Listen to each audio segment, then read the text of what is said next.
Hola, bueno, ahora estamos empezando a discutir la, la segunda parte que completa lo que ya hemos visto antes respecto a la interpretación de valores asociados al medio interno.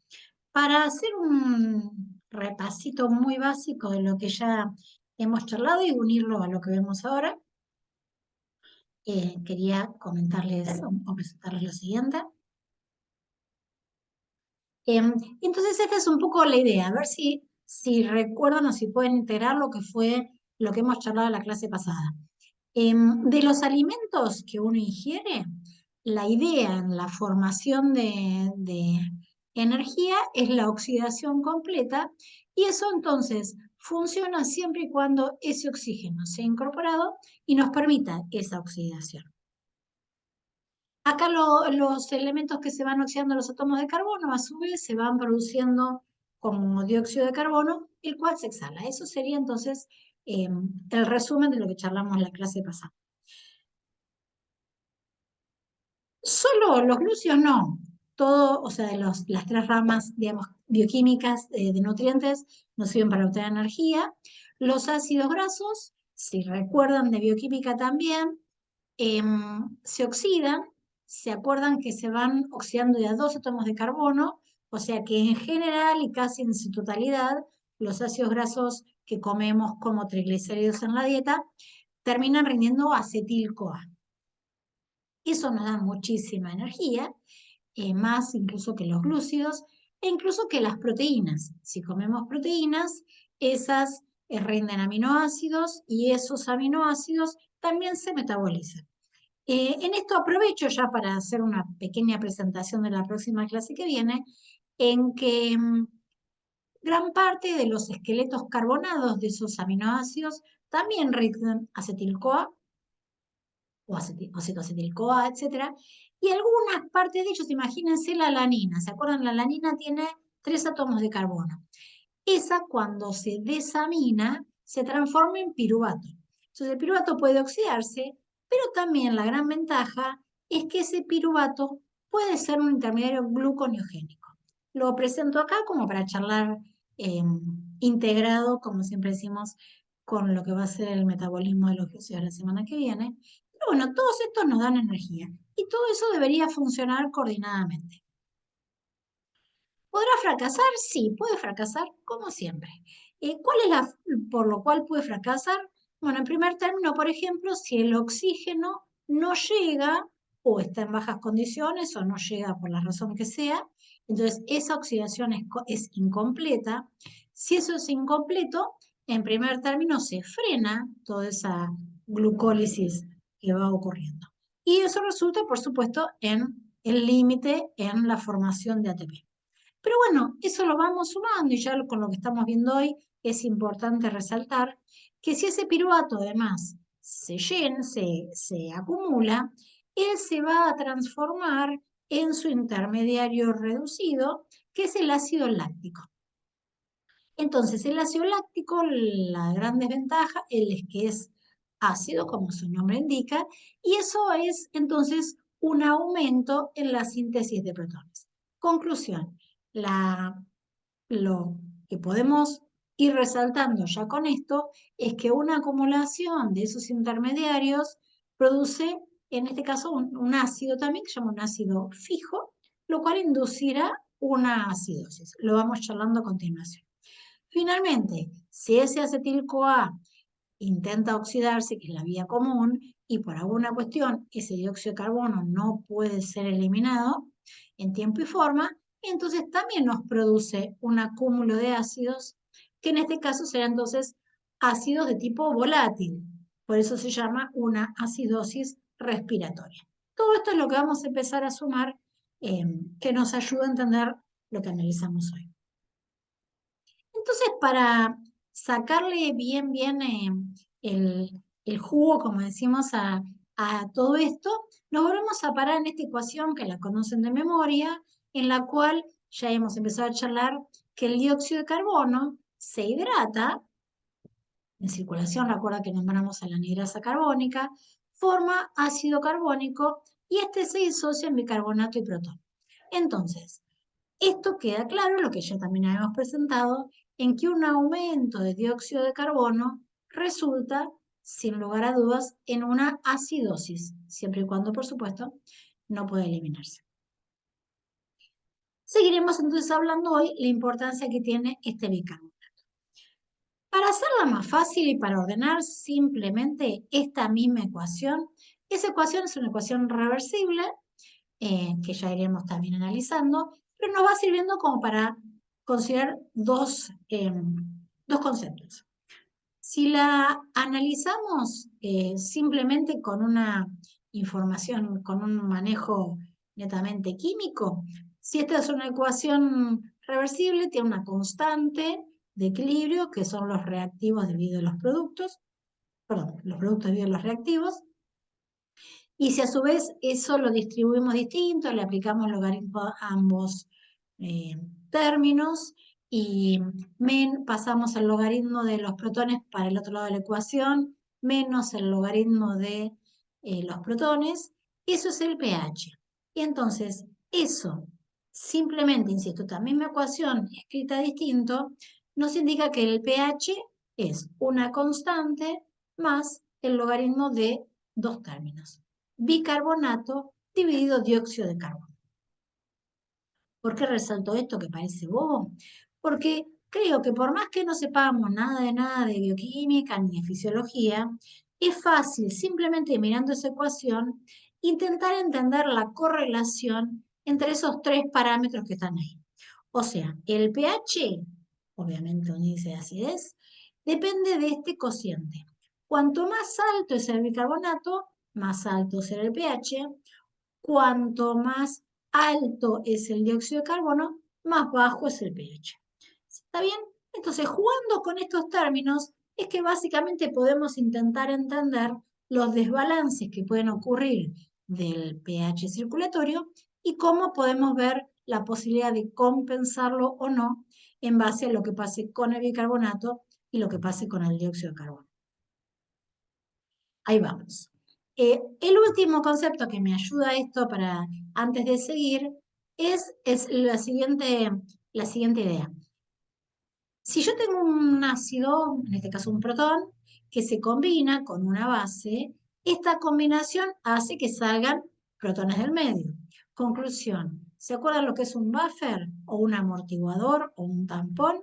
Bueno, son moléculas que pueden combinarse con protones o con bases para evitar que eso cambie el pH. Entonces, esto que está acá, una base con su ácido conjugado, no es ni más ni menos que un sistema buffer o amortiguador. Si tengo más bicarbonato, compleja más protones y viceversa. Y además, este sistema tiene una gran ventaja, que es un sistema abierto. ¿Qué significa eso? Significa que tengo mucho bicarbonato, este bicarbonato se une con los protones, genera dióxido de carbono, y este dióxido de carbono puede ser sacado del medio. O sea, ese dióxido de carbono se puede exhalar, con lo cual es una forma de eliminar protones. Conclusión, siempre y cuando una persona tenga un buen manejo de su capacidad respiratoria, tendrá en el buffer de bicarbonato un sistema muy eficiente para controlar el pH. Seguimos avanzando en ese concepto. ¿Qué otros buffers, qué otros amortiguadores tenemos? Bueno, uno muy importante que tenemos todos es el de las proteínas. ¿Se acuerdan de bioquímica? Ya empezamos a hablar la clase pasada de alguna forma de lo que significan las proteínas. Recuerdan el pK que han visto en bioquímica hace ya unos añitos. Pero ¿cuál es la idea? ¿Cuál es el concepto que queremos resaltar de esto? El residuo de los aminoácidos histidinas tienen su núcleo que es el imidazol, y es lo que habíamos charlado otra vez con la hemoglobina, pasa lo mismo con cualquier proteína. El imidazol tiene un pK cercano a 6, de manera tal que cercano a ese pH puede ganar o ceder protones. Dependiendo si el pH está un poquito más alto, entonces cede protones, si está un poquito más bajo, lo capta. Conclusión, las proteínas a un pH como el sanguíneo tienen una capacidad buffer importante. Este esquemita es el que tenían, creo que en el Leninger, en el cual dice que cercano a ese pH, el pH varía poco cuando se cambian eh, hidroxilos o protones. ¿Se entiende el concepto? Ese es el concepto que quiero rescatar. Un sistema, entonces, buffer, que es muy importante, es este que charlamos al principio. En el plasma tenemos nuevamente el bicarbonato del dióxido de carbono disuelto, tenemos proteínas, que es la que acabamos de nombrar, y además hay otro sistema amortiguador que también juega su rol importante y que es el de otros iones, en este caso los fosfatos. ¿Por qué? Bueno, porque a un pH, sería el pecado, sería cerca de esto, a un pH cercano al fisiológico o al tisular, ahí tenemos de estas dos formas de fosfato monoácido y fosfato diácido. Lo vemos ahora cuando vemos riñón. Entonces, si hay más protones, los protones se combinan con esta forma de fosfatos y dan esta otra, y nuevamente regulan el pH. Eso en plasma. En el eritrocito es exactamente lo mismo, solo que la proteína y que está jugando su rol importante es la hemoglobina. Entonces, ese es el mensaje. Paciente con mejor nivel de proteínas, mejor nivel de hemoglobina, tendrá más capacidad para defenderse ante un desbalance interno que otro paciente desnutrido, anémico, etc. Solo para complicárselas. ¿El hueso es un buffer? Y de alguna manera sí. ¿Por qué? Porque los huesos son conjuntos de sales, de carbonatos, de calcio, de sodio, que pueden, si hubiese protones en el medio, por poner un ejemplo ácido clorhídrico, estos protones se combinan eh, con esas otras sales, pero van remodelándose y van liberando. Por ejemplo, en este caso liberarían cloruro de calcio y bicarbonato. El bicarbonato puede ayudar, pero el calcio se va perdiendo del hueso, puede depositarse a otras partes generando zonas más rígidas, etc. Conclusión, el gran desafío del medio interno es entender que todos esos sistemas estén más allá, que el desbalance sea relativamente chico, que pueden ver en un medio interno, cualquier desbalance les tiene que llamar la atención para evitar que en un proceso crónico ocurran situaciones para desventaja del paciente. Por ejemplo, un paciente con insuficiencia renal puede tener una acidosis crónica leve, o sea, no muy marcada, no tan drástica como veremos ahora con una cetoacidosis, pero sí procesos lentos que con el tiempo resulten en un detrimento del paciente en general.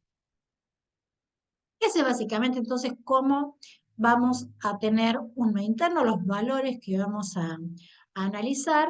Solo uso esto para recalcar lo que charlamos ya en la clase pasada. Cualquier equipo que tenga de medio interno les va a medir la PO2, a medir el pH y a medir la PCO2. Luego, la saturación se calcula a partir de las curvas de saturación que charlamos la vez clase pasada, en base al pH y en base a la PO2.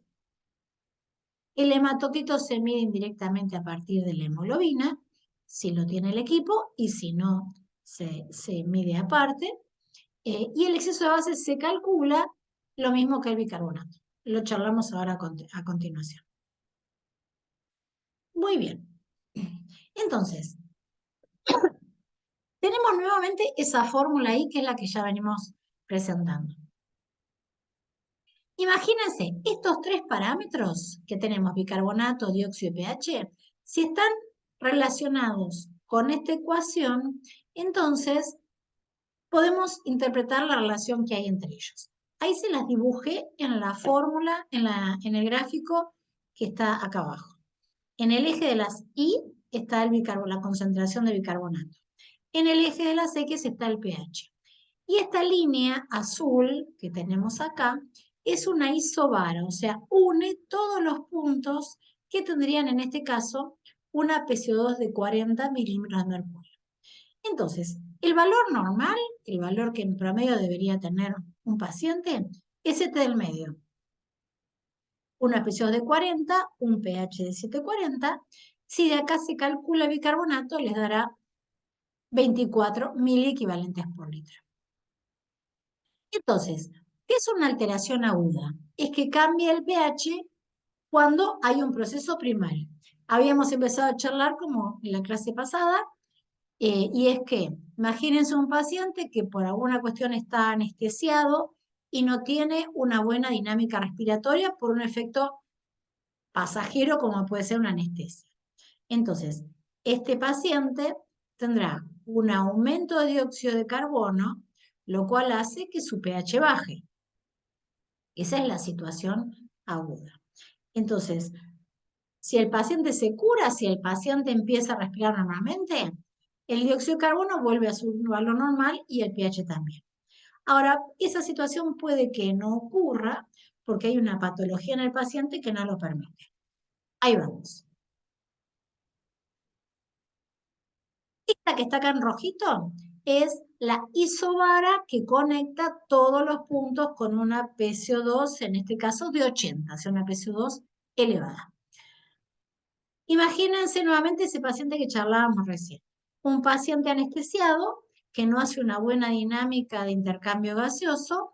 Entonces, si esa dinámica hace que se acumule el dióxido de carbono, de este punto, que sería el punto normal, me voy hacia la izquierda, hacia zonas de pH más bajos.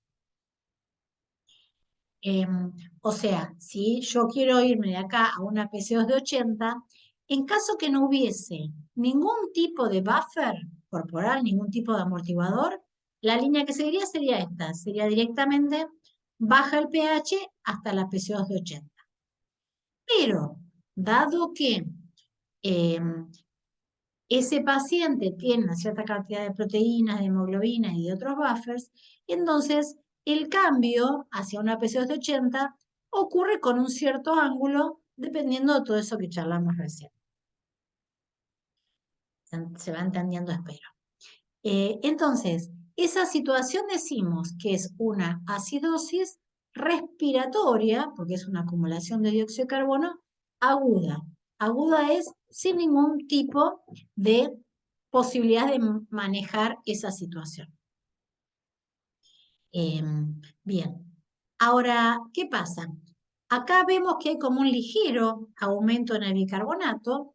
Eso puede ser porque, bueno, dado que esa ecuación es reversible, o sea, hay más dióxido de carbono, genera más bicarbonato y más protón, entonces puede haber un ligero aumento de bicarbonato.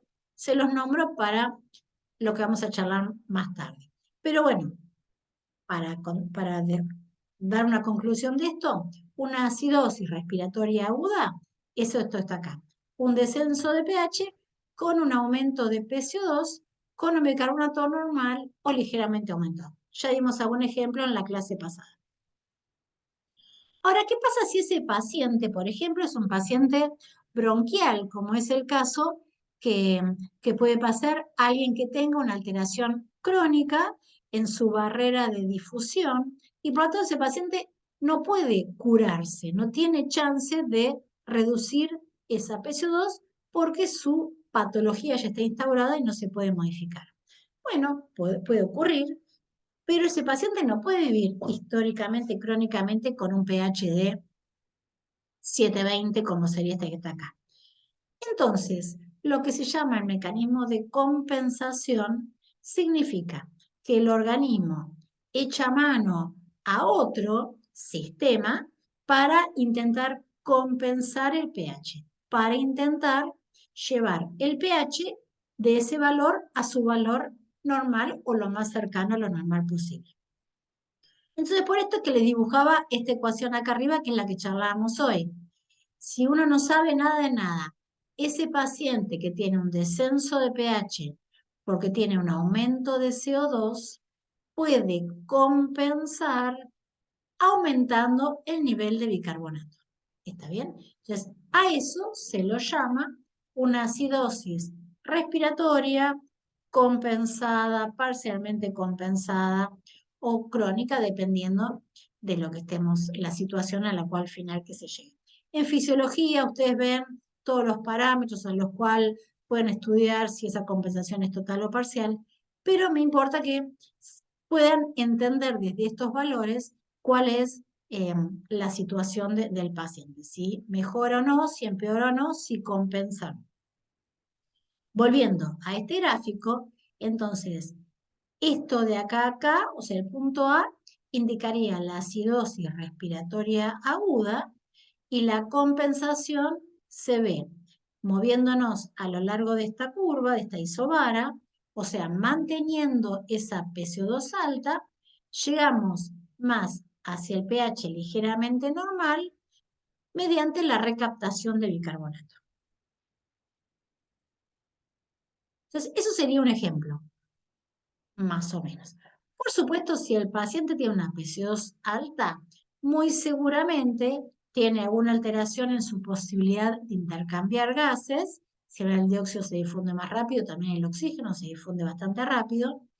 Pero bueno, en esta situación entonces, seguramente curse con una hipoxemia, pero esa PCO2 elevada sin dudas tiene que resultar en un pH bajo. Esta sería la situación aguda. La situación compensada sería que más o menos mantenga esa PCO2, la PO2 dependiendo la situación, estar igual o parecida, un poquito más alta, etc. Pero la compensación se ve en que este pH bajo comienza a subir. ¿Y cómo sube? A expensas de la recaptación de bicarbonato. Entonces acá viene la importancia del riñón en lo que es la regulación del nivel de bicarbonato. Para hacer esa compensación, entonces, el riñón debe regular de mayor, o sea, ya sea ganando o perdiendo, dependiendo cuál es la alteración, los niveles de bicarbonato. Ahora, ¿qué pasa? En la primera situación, si por ejemplo estamos ante una acidosis, como venimos charlando recién, y lo que queremos hacer es la recaptación de bicarbonato, entonces el bicarbonato que se filtra puede, puede entrar a sangre sin problema. Pero como no es muy permeable, ese bicarbonato en los túbulos renales puede ser sustrato de la anhidrasa carbónica, que es lo que charlábamos antes, de manera tal que el dióxido de carbono que se genera vuelve a hidratarse y forma dentro de los túbulos bicarbonato, el cual se absorbe o se reabsorbe y los protones se eliminan. Entonces, lo primero es solo la recaptación de bicarbonato. Pero este sistema es bastante limitado, o sea, no hay tanto bicarbonato que se genere. Entonces acá entra en juego otro participante, que ya lo habíamos nombrado recién, que son los fosfatos. Estos fosfatos, la relación entre fosfato diácido y monoácido, es una herramienta muy importante a nivel renal para favorecer la recaptación de bicarbonato. ¿Está bien? O sea, vuelve a ocurrir la misma relación, el dióxido generado desde a partir de bicarbonato e hidratado se reabsorbe, los protones se eliminan, y estos protones eliminados pueden unirse con los fosfatos monoácidos y formar fosfatos diácidos. ¿Por qué los hincho con esto? Fíjense, de la relación de estos dos, si es eficiente, eso favorece entonces a esta eliminación de los protones que se generan. A esto se le llamaba excreción de acidez titulable. ¿Por qué? Bueno, porque el pH en la orina no varía demasiado mientras ocurre este sistema compensatorio, pero sigue siendo eficiente. Entonces, uno podría medir la relación entre el fosfato a nivel del filtrado, glomerular, o sea, recién empezado el filtrado, en el cual predomina esta forma de fosfato monoácido, y cuando ya está transformada en orina, donde el que predomina ahora es esta otra segunda formación. De la relación de estos dos, uno podría asegurar que está ocurriendo la compensación en la eliminación de esos protones y asociado a la recaptación de bicarbonato. Bueno, otra cosa más de esto. A medida que estos protones se excretan, estos se intercambian a su vez por un sodio que tiene la misma carga, son los dos átomos pequeños, y entonces la eliminación de protón lleva como contraparte la reabsorción de sodio. Entonces, este sodio que se reabsorbe junto con el bicarbonato me están implicando la reabsorción de bicarbonato de sodio. Y este es un buen dato. Imagínense si tienen un paciente que están ahora en una salita, en un lugar donde no hay equipo de medio interno. Por la clínica y por parámetros muy sencillos, se dan cuenta que es una acidosis. Por ejemplo, puede pasar mucho con una cetoacidosis diabética, lo vemos ahora, por la glucosa, por otros parámetros se dan cuenta de ello. Y lo único que tienen para analizar es la orina. Entonces, bueno, si ustedes pudiesen analizar el sodio en orina, a medida que esto va ocurriendo, ese sodio se va reabsorbiendo y eso es una señal de que está ocurriendo el mecanismo compensatorio. Por lo menos es una herramienta sencilla, pero que puede servir. Pero ¿qué pasa? El sodio tampoco eh, es para siempre. Hay límites en la cantidad de sodio excretado. Entonces, cuando de alguna forma se agota este mecanismo, hay otro mecanismo que también se echa a mano y que también es eficiente y que también ocurre en las situaciones más crónicas, y es la eliminación del amonio. ¿Qué es eso? Bueno, vamos a ver la clase que viene, que cuando hay catabolismo de aminoácidos, para empezar a oxidar esos aminoácidos, se debe separar el grupo amino, y ese grupo amino veremos que se excreta como urea. Bueno, en caso de una acidosis, en vez de formar urea, esos grupos aminos que sobran, se liberan para que junto estos grupos aminos con los protones formen amonio. Entonces, el amonio puede unirse, es una forma útil de eliminar protones sin necesitar sodio y eliminando todos ellos como sales de amonio. Estos entonces, por como conclusión, son los mecanismos renales que permiten que a largo plazo ese riñón pueda seguir compensando los niveles de recaptación siempre de bicarbonato. Eso está claro, ¿verdad? O sea, cualquiera sean los mecanismos de los cuales se echa mano del riñón, siempre involucran la recaptación de bicarbonato. Por supuesto, ante una situación de alcalosis, estas situaciones ocurren, pero en camino inverso. Bueno, espero no haberlos cansado mucho hasta ahí. Seguimos un poquito con otro tipo de acidosis, que son muy importantes de ser identificadas. Y eso son las acidosis metabólicas.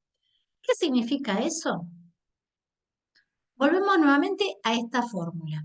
Imagínense ahora que hay ácidos que aparecen en circulación, que no es obviamente el generado por el dióxido de carbono per se. Imagínense que tenemos, por ejemplo, un exceso de ácido clorhídrico por ingesta. Porque sí, bueno, esos protones se combinan con el bicarbonato, con este efecto buffer que venimos charlando, con la idea de generar dióxido de carbono.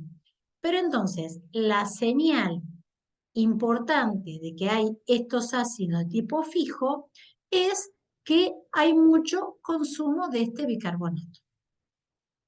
Entonces, si volvemos a esta ecuación, en la relación de pH se da que el pH baja porque básicamente lo que está bajando acá es el bicarbonato.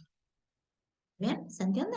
Entonces, en el proceso agudo de una acidosis de tipo metabólica, ahora vemos cómo podrían identificarlos, el descenso de pH está marcado por un descenso en el bicarbonato.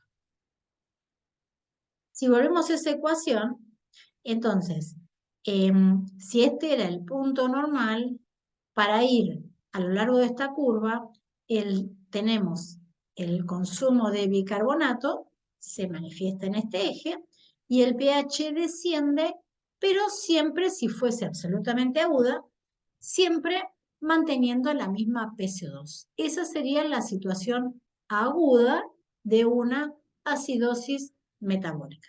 ¿Está bien? Nuevamente igual pueden pensar la alcalosis. Pero bueno, pasa lo mismo. Un paciente no puede vivir crónicamente con una acidosis tan marcada y entonces hay que ver cómo serían los sistemas que se pueden contar para la compensación. ¿Cómo serían?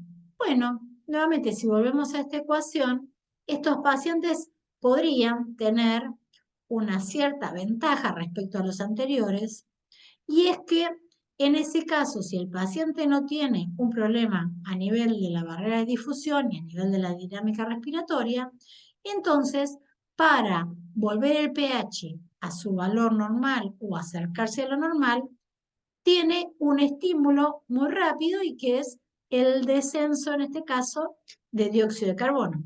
Entonces, si esto desciende, esto hace que el pH intente aumentar. ¿Se entiende? Por eso es que en un paciente que llega con una hiperventilación, o sea, un mecanismo que intenta descender el dióxido de carbono, es probable que esa hiperventilación esté dada como compensatorio a una acidosis metabólica.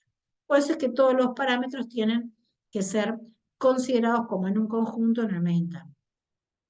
Entonces, si vamos a esta curva, el punto E sería en este caso la situación aguda, o sea, la acidosis metabólica aguda.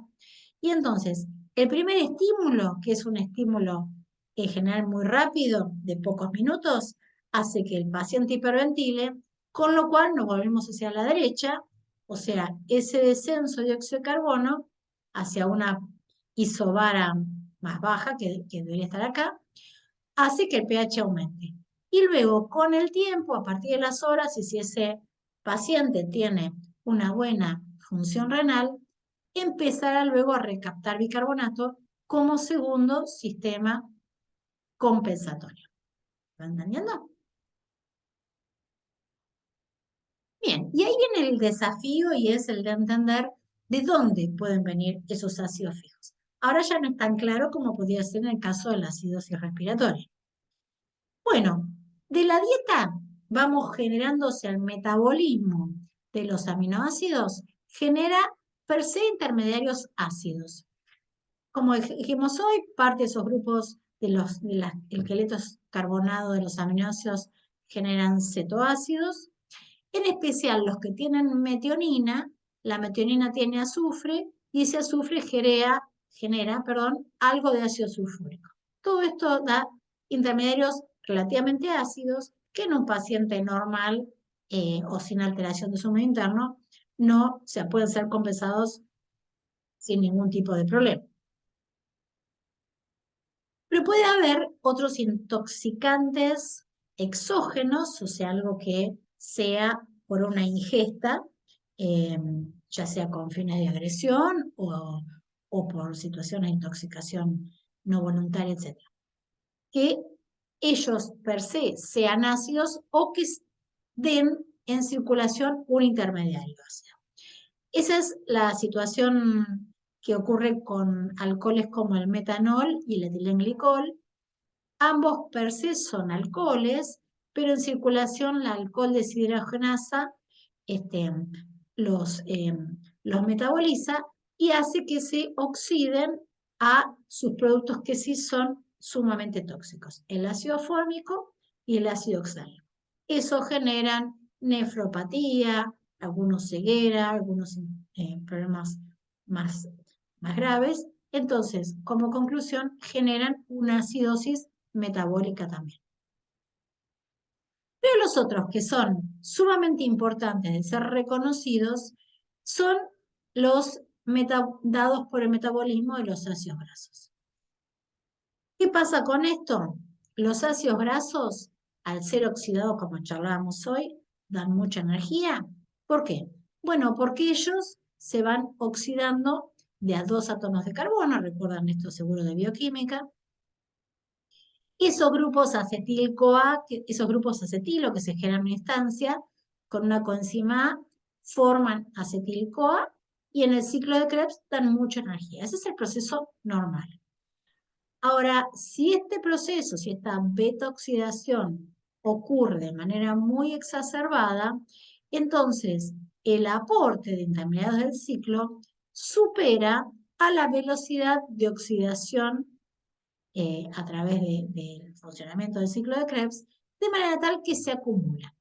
Más aún, en un diabético tipo 1, diabético insulino dependiente, donde los intermediarios, los últimos que agarraron este acetil-CoA, como el oxalacetato, por ejemplo, están a su vez desviados hacia la síntesis de glucosa. Entonces, hay menos intermediarios, hay más producción de acetil-CoA, y por lo tanto, ellos se acumulan y generan estos que son los cuerpos cetónicos, que son ácidos, el acetoacetato y el beta-hidroxibutirato. Entonces, como conclusión, en una diabetes insulino dependiente descompensada, la acidosis metabólica está dada por la presencia de cuerpos cetónicos. ¿Bien? Lo vamos viendo también a continuación. Este se mide o con un reactivo de laboratorio o con las tiras de tipo de orina que en algún momento habrán visto o que podemos llegar a ver, de manera tal que el aumento de cuerpos cetónicos es un indicio importante en estos pacientes. Y finalmente, la última de estas acidosis, que me parece que es muy importante nuevamente que la tengan presente, es la que ya habíamos charlado en las primeras diapositivas, que es la formación de ácido láctico. Nuevamente, si recuerdo lo que charlábamos recién, si hay oxígeno, este oxígeno produce oxidación de nutrientes, se genera energía, los carbonos oxidados se eliminan y todo perfecto.